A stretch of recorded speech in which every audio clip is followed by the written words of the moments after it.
He called me the morning of my 65th birthday. Not to say happy birthday, not to ask if I had plans, not even to lie and say a card was in the mail. No. He called to tell me he wouldn't be coming.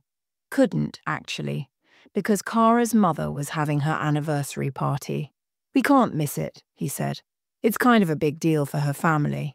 I stood in my kitchen, the cheap grocery store cakes sweating on the counter, and listened to my only son choose another woman's mother over me.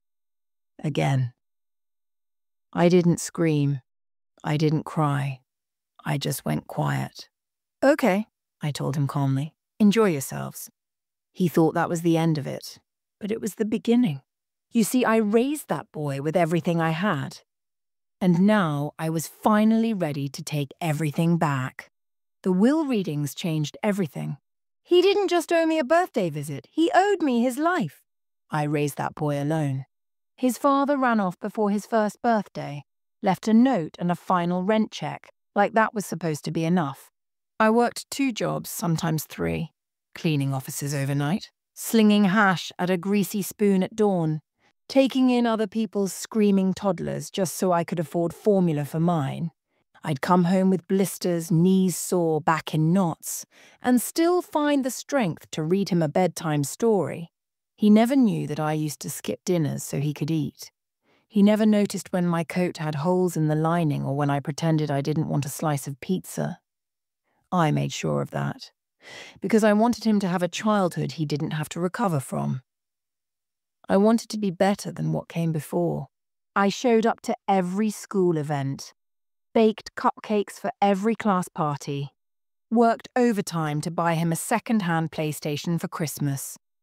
I remember pawning my wedding ring, the one worthless thing that the bastard of a father left behind, just to pay for his football uniform.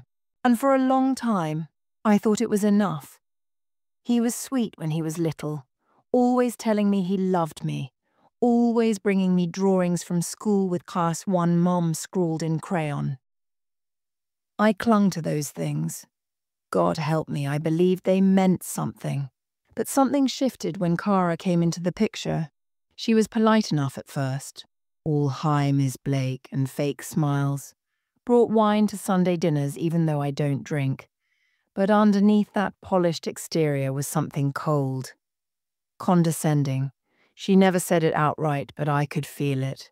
I wasn't good enough for her family. My furniture was outdated.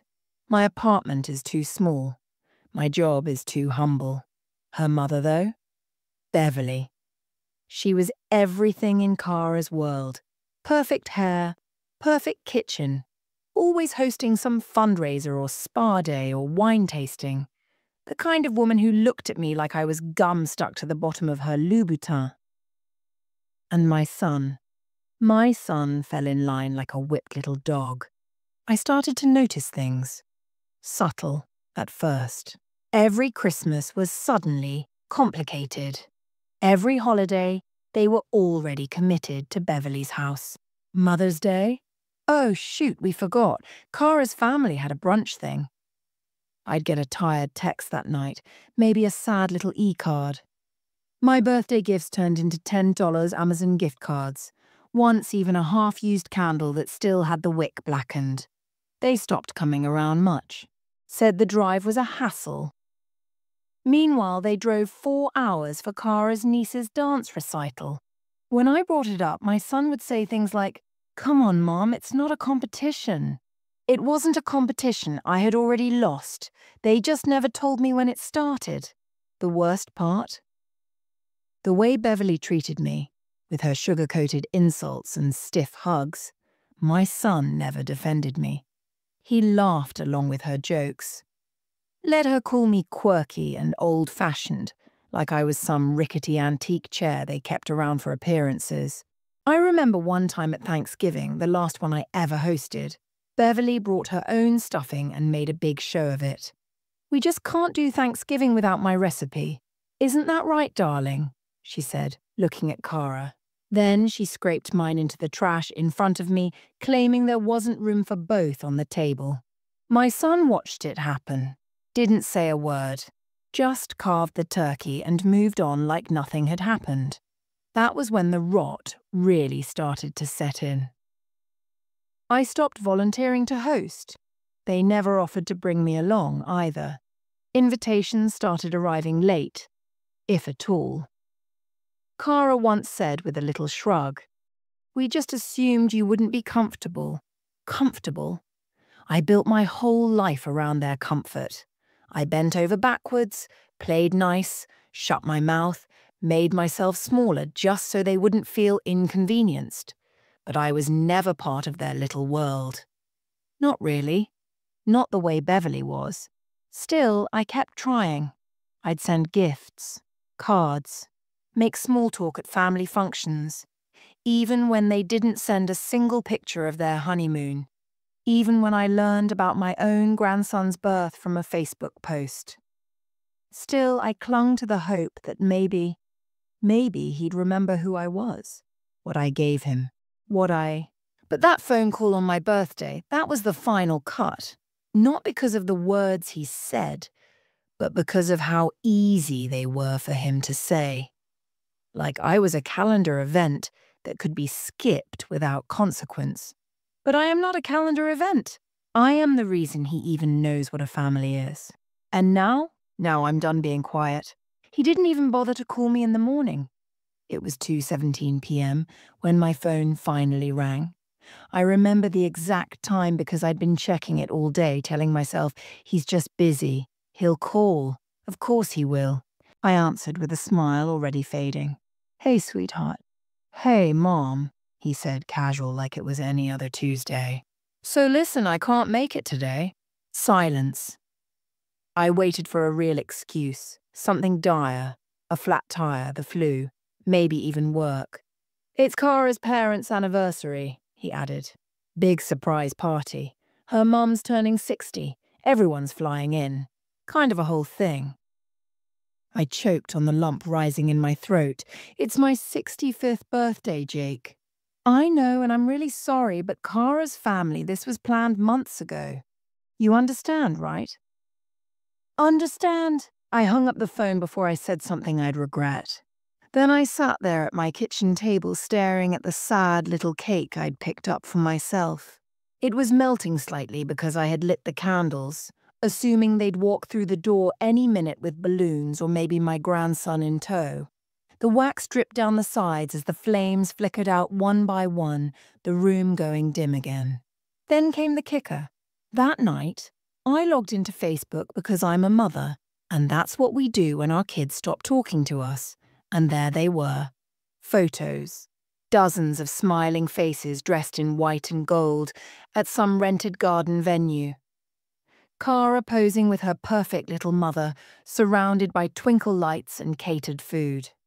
My son in a tailored suit, holding champagne and grinning ear to ear. Even my grandson had a matching bow tie. There wasn't a single mention of me. Not a "happy birthday, Mom" in a post. Not even a lazy Instagram story. But I saw the comment under one of the photos from Beverly. "Wouldn't be a celebration without my real family." Real family. I felt the heat rise in my chest like fire. I slammed the laptop shut so hard I cracked the corner of the screen. I couldn't breathe. I sat there in that tiny apartment walls closing in, the silence screaming, and I realized something sickening. They didn't just forget me. They erased me. I tried to call him the next morning, just once. I told myself maybe he didn't mean to hurt me. Maybe there was some misunderstanding. I wanted to give him that chance. He didn't pick up. 2 days later, I got a text. "Sorry, Mom, things have been crazy. Let's do something next week." Next week, like this was brunch we had to reschedule. I didn't answer. I didn't even cry. I cleaned out the fridge, took the uneaten cake to the dumpster, packed away the birthday cards I'd bought for myself out of some pathetic habit. "To Mom, from Jake." I'd written it myself years ago, laminated it, told myself I'd always have one card from him. I put it in the box marked "Let It Go." But letting go didn't feel like healing, it felt like being gutted. The worst part wasn't even that he missed the birthday. It was the ease with which he did it, the offhand tone, like I was some side quest he could skip, and the way Kara smiled in those photos, smug, polished, triumphant, like she'd finally completed the takeover. I'd spent years shrinking myself to fit into their world, forcing smiles, staying quiet when Kara corrected me on how to pronounce charcuterie, laughing along when Beverly made comments about how some people just aren't raised around class. I swallowed it all for Jake, because I thought if I just hang in long enough, he'll see. But what he saw was a woman willing to be stepped on. What they all saw was someone who would never fight back. That night, I poured myself a glass of wine, the good stuff I'd been saving for a special occasion. Then I pulled down the photo albums, every single one, from the ones with Jake in diapers to his high school graduation, prom, even the ones with Kara at Christmas pretending to be warm. I looked at each page, and with every turn I felt something inside me die and something else take its place. Anger. Not hot and reckless, but cold and clean. The kind of anger that makes you stand up straighter. The kind that rewrites wills. They'd spent years pretending I was background noise, a fixture in the corner of the room they could ignore. They forgot the one rule I taught my son when he was 5 years old, when the neighbor kid took his toy truck and laughed in his face. Never bite the hand that feeds you. Only now that hand had grown claws, and I was done feeding anyone who couldn't remember my name on my own damn birthday. They always assumed I had nothing. That's the part that still makes me laugh. How sure they were that I was just some tired, broke, irrelevant old woman who lived on casseroles and coupons. They saw the chipped mugs in my kitchen, the aging Buick in my driveway, and thought that was all there was to me. But here's what they never asked. How did a single mother working 2 jobs never lose the house? How did she pay for Jake's college without loans? How did she retire at 63 with no debts and her dignity intact? They never asked because they never cared. And that's fine, because while they were busy showing off at brunches and backyard champagne tastings, I was quietly building something of my own. Let me take you back. I was 28, freshly abandoned with a baby in one arm and a bag of regrets in the other, when I met Gloria. She was twice my age and meaner than a junkyard dog, but she was smart, ran a local laundromat and 3 rental properties. She took a liking to me, not in a sweet maternal way, but in a blunt, stop whining and listen kind of way. She taught me things, showed me how to invest in quiet places, tax liens, foreclosed lots, how to buy low, renovate slowly, and never let the neighbors know what you're worth. Poor women who act rich get robbed. Smart women who act poor get paid. Over the years, I followed her lead. Bought a small patch of land out in Oakridge when no one wanted it. Turned it into a trailer park that now has a waiting list. Bought into a little cleaning company that grew into a chain. Nothing flashy. Nothing big enough for Beverly's radar. But it added up. By the time Jake graduated college, I had more in assets than he'd ever guessed. I didn't tell him. Why would I? He was kind then. Still my boy. I thought I was saving it for him for when he needed a hand up, for the grandkids' futures. But after the birthday debacle, I sat down and looked at every account, every deed, every bit of power I had quietly accumulated. And for the first time in decades, I didn't see his name on anything. And I realized it didn't have to be, so I changed it. First, I called my lawyer, Stephen Sweetman, mid-40s, always offers me water like I'm made of porcelain. I told him I wanted to update my will, remove Jake as beneficiary, replace him with my niece Clara, who had checked in on me every week without fail. Clara, who once fixed my broken porch light without being asked and brought her own tools. Are you sure? Stephen asked gently. I was sure the day he chose Beverly's catering menu over his own mother's birthday, I said. This is just paperwork. But that wasn't all. I wrote a letter. A detailed, devastating letter to be read alongside the will. I held nothing back. I named every insult I swallowed, every holiday I spent alone, every moment I let myself be dismissed, erased, replaced. I even printed out screenshots. Yes, I saved them. Of Kara's smug social media posts, Beverly's jabs, and Jake's own words that made it clear where I stood in the family hierarchy. Then I made a video. Makeup on, hair curled, wearing the same dress I wore to Jake's wedding, the one they called quaint behind my back. I looked straight into the camera and said, I gave you everything, and you gave me crumbs, so now I'm giving you exactly what you gave me, nothing. I didn't cry, I didn't yell, I told the truth. And truth has a funny way of echoing when it finally finds its voice. I also started talking quietly, strategically. I told my church ladies what happened. I told the neighbours who'd always seen Jake come around less and less. I wasn't spreading rumours. I was just telling the story from my side and people listened. Turns out I wasn't the only one with a golden child who turned rotten. I made another call, this one to Beverly. Left her a message. Hi, Beverly. Just wanted to say thank you for taking such good care of my son. I hope he treats your sacrifices with more respect than he treated mine. You'll find out what I mean soon enough. She never called back. And then I waited for the next ask, the next handout, the next fake smile invitation to some barbecue where I'd be expected to bring deviled eggs and keep my mouth shut. I knew it would come. People like them never stop expecting you to serve. But this time I wasn't serving. This time I was the one setting the table. And when the will readings came, they wouldn't be sitting at the head of anything. Not anymore. They thought I'd died. Not literally, no, I'm not that dramatic, but symbolically. In their minds, I was already buried somewhere under forgotten holidays and unread texts, a relic gathering dust. So when my attorney announced the will reading, they didn't suspect anything. It was just a formality, another box to check in case something happened to Mum. Jake called me the day after he got the notice. First time he'd reached out in weeks. Hey, I got something from a lawyer. Is everything okay?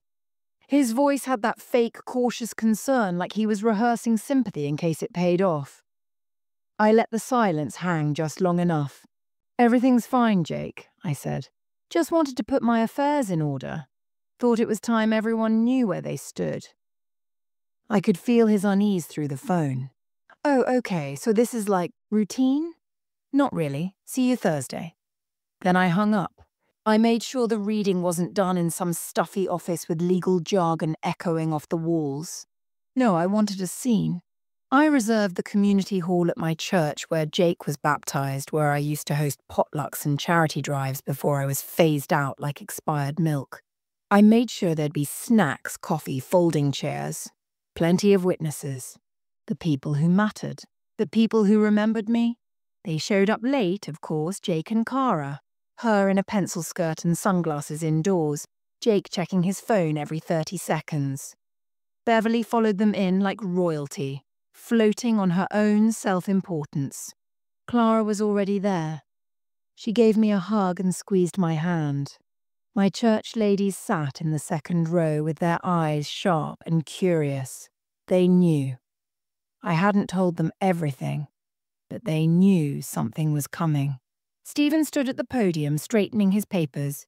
Thank you all for coming. As per Ms. Blake's instructions, we'll be reading the will in full today. No early disclosures. No exceptions. Jake leaned back in his chair, relaxed. Kara smirked. I watched Beverly cross her legs, her diamond-studded heel bobbing in the air. Stephen cleared his throat. To begin, Ms. Blake has provided a video statement. Please direct your attention to the screen. I had arranged it carefully. The room darkened, the projector flickered on, and there I was. Center frame, calm, composed, and wearing red. Red, a colour Kara once told me wasn't flattering at my age. Hello? My recorded self said. If you're watching this, then I've officially decided to stop waiting for apologies that were never going to come. Cara shifted in her seat. I have spent a lifetime giving time, giving love, giving money. And like most mothers, I never expected repayment. But I did expect respect. And that's where I drew the line. Jake swallowed hard. I raised a son alone with my bare hands and broken back, and in return, I was treated like a burden, like an afterthought. Until one day I realized I'm not an afterthought. I'm the author of this whole damn story.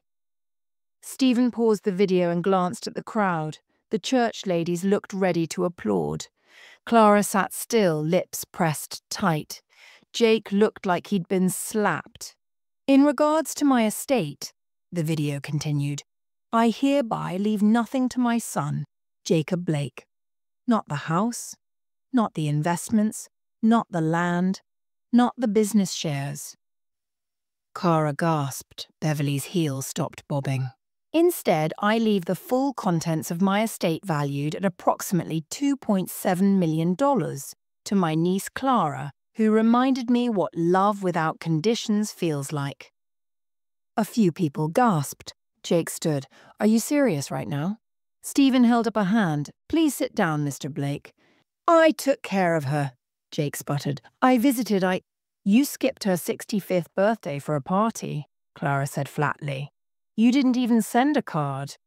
And you, Cara spat at me across the room, this is just petty, vindictive. You're punishing us for what? Living our lives.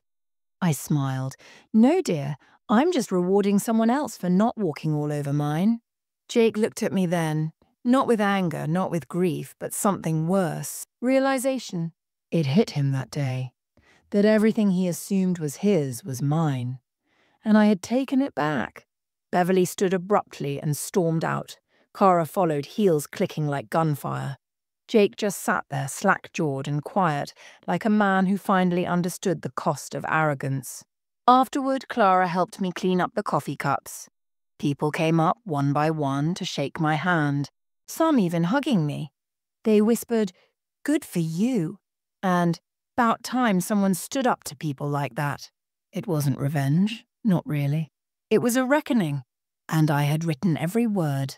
The fallout came faster than I expected. By that evening, my phone was vibrating non-stop. Not just from Jake, but from his wife, Cara, and her mother, Beverly, who apparently thought her opinion still mattered in the wake of everything. I didn't answer a single one.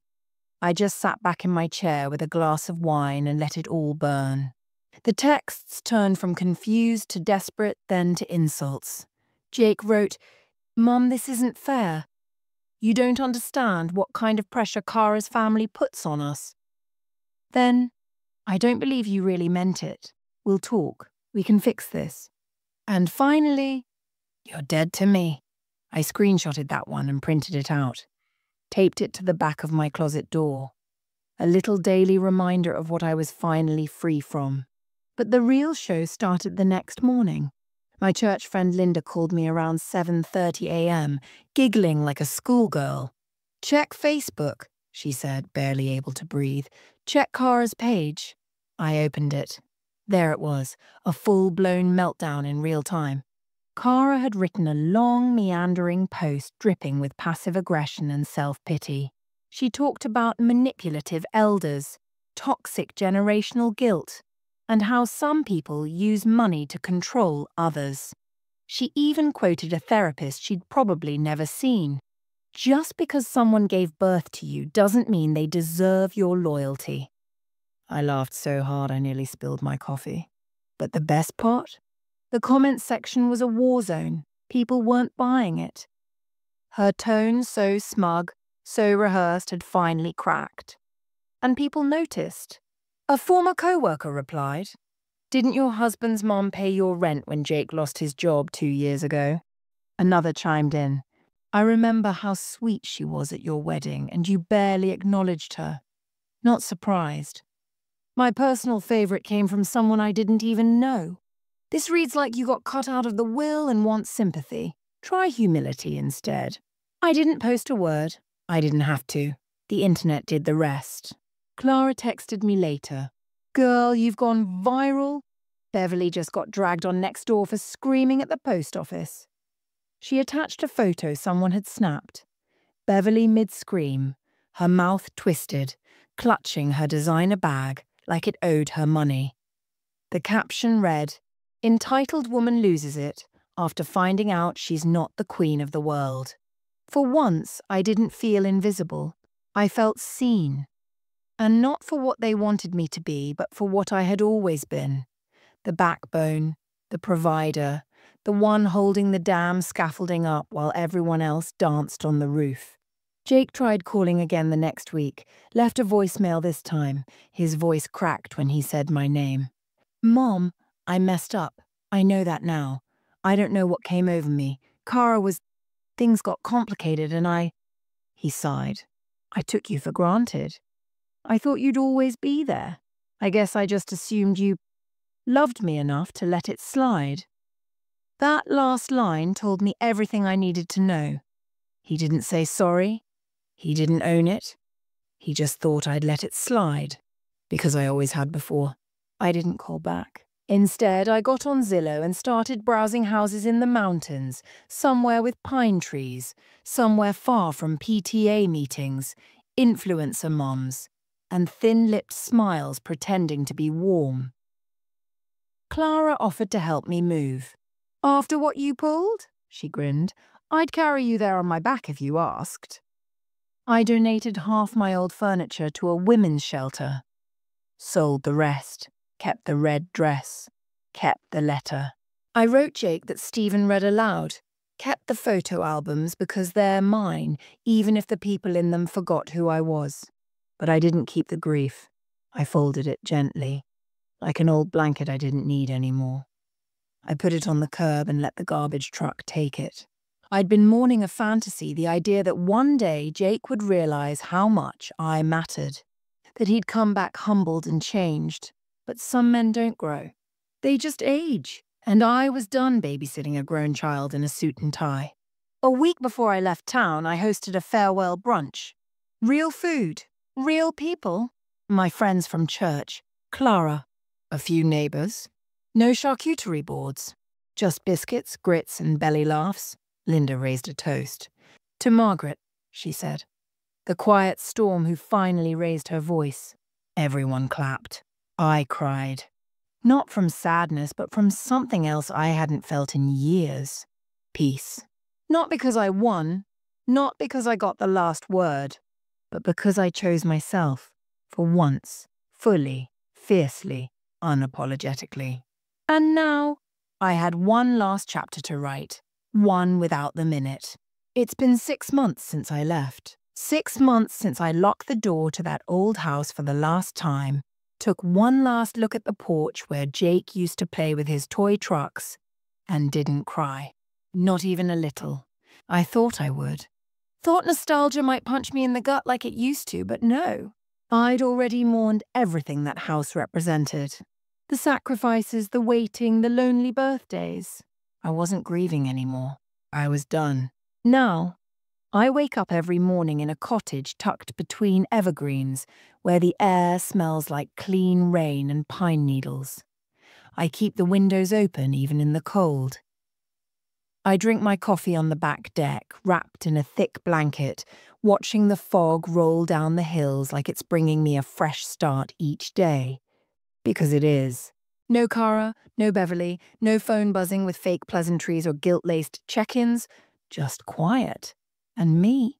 Clara visits often. She's made herself a regular on the weekends, bringing fresh bread from a bakery in town and whatever drama her siblings are caught up in. We laugh. A lot. She calls me her fairy godmother with vengeance issues. I call her my second chance at family. I've started writing again, just for myself. Little essays, rants, memories. One of them's titled, How I Lost a Son and Found My Spine. Maybe one day I'll post them online. Maybe not. Either way, they help. Because now I don't hold it all in. I let it out. The anger. The disappointment. The years I wasted hoping someone would see me while I was busy holding everything together for everyone else. Jake hasn't tried again. Not since that voicemail. At first, I checked my inbox every morning, half expecting another message. Something real this time. An apology, a confession, a human moment. But it never came. And that strangely gave me more closure than any word he could have said. He didn't come back. Not for me. Not even for the money. That told me everything I needed to know. That his love had been transactional all along, and when the account dried up, so did his interest. I thought it would hurt. It didn't. It liberated me. People say blood is thicker than water, but they forget the rest of the saying. The blood of the covenant is thicker than the water of the womb. It means the family you choose, the ones who stand beside you when you've got nothing to give, are more sacred than the ones who share your DNA. I didn't lose my son. I lost a man who used to be my son. There's a difference. The real Jake, the little boy with the gap-toothed smile and scraped knees, that version of him will always live in my memories. But the man he became? That man chose shallow comfort, hollow validation, and a woman who told him to look at me like a burden. Let them have each other. Let Beverly reign in her McMansion of mirrored walls and glass hearts. Let Kara curate her artificial life online while the truth festers just beneath her filters. Let them scroll past my absence, wondering how they lost control of the one person they thought would never leave. Because I did leave. I left their table, their toxic little circle of entitlement and performance. And I built my own smaller, stronger, and surrounded by people who remember that love doesn't come with conditions. Funny thing is, I've become a bit of a local legend here. Not because of the money, people don't even know about that, but because I joined the quilting circle, started organizing library events, and I show up. Folks say I have this glow about me, like I'm lighter. Maybe I am, because I dropped the weight of being someone's emotional punching bag. I stopped begging for crumbs at a table I once built, and I don't regret it, not one damn bit. If I could talk to the younger me, the tired woman working late shifts, sneaking vegetables into casseroles so Jake would grow strong, I'd say, he may never see it, but you were always enough. More than enough. I don't need Jake to validate my worth anymore. I never did. He can live in the world he chose, surrounded by applause that fades the moment he falters. I'll be here grounded, content, and finally, fully free. And when people ask me what changed, I tell them the truth. I stopped waiting to be loved the way I deserved, and I started loving myself that way instead. That was the real inheritance.